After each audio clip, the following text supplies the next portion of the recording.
untuk na rumah ha. Anca api mancing ya, dibawa si Robert Bosiru. Bini bilang mancing. Bini kalau ada jodoh langsung bini dan orang. Nah, tu agak-agak ini ya. Salah lah. Apa lu salah ya? Salah lah. Di mana tak salah ya? Ya, angkanya bini orang tio. Kalau bini orang nasi kodok tu pengalah dia dimbat je. Iya enggak? Iya, ada saki mah. Saling kasih. Ada mencari ke tadi gua. Nah, mencang lah. Sia ada mencari. Nah, mencang aja.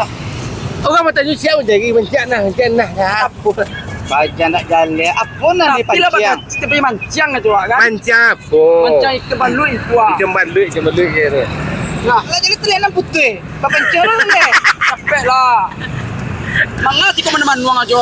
Capek mancang lah. Panik mencang tu. Kemana mau mencang semua? Baiklah mencang lah. Dalam mak cito cukup.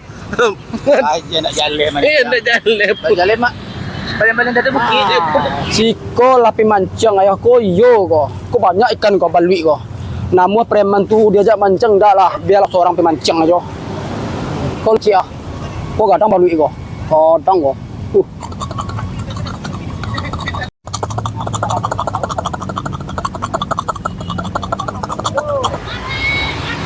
Tu sial lah macam mancing.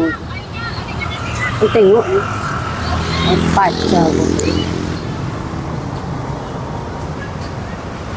Kau dapet dan gaduh. Apa jauh macam mancing sembarang tak minta izin guys. Pajau.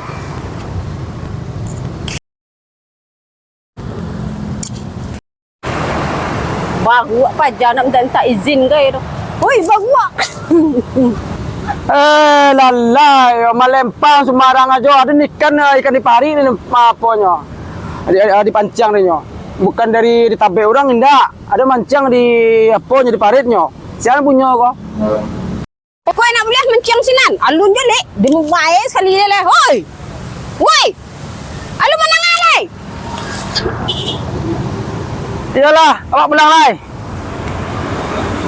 Nak di mancing loh. Alai. Berang orang mancing. Belang alai.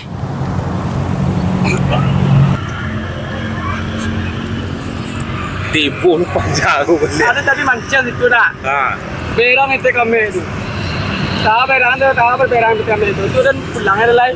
Atu madal entah ganta di si kon dua lagi cara nak. Payah warna mau pergi mencong mangga mencong. Pulang na bantah mancing pulang ada lain. Terus lipe. Berang tiga itu kadang. Tiga kadang-kadang. Mana kadang-kadang. Itu pun rumah alam goreng. Anda enggak ada. Jadi pancing Rudi kak. Sawah uni. Lu lembek dia. Lembek ngecek tu. Kalau capek ngecek nak jalan tu. Tak lalu tinggalnya. Mengecek Ruri lah tayang. Lembek ngecek. Ruri lah ngecek tu. Lu sampai ngecek tu. Ah, tu coba. Iya si Rudi mancing baliknya etek kami nanti yo.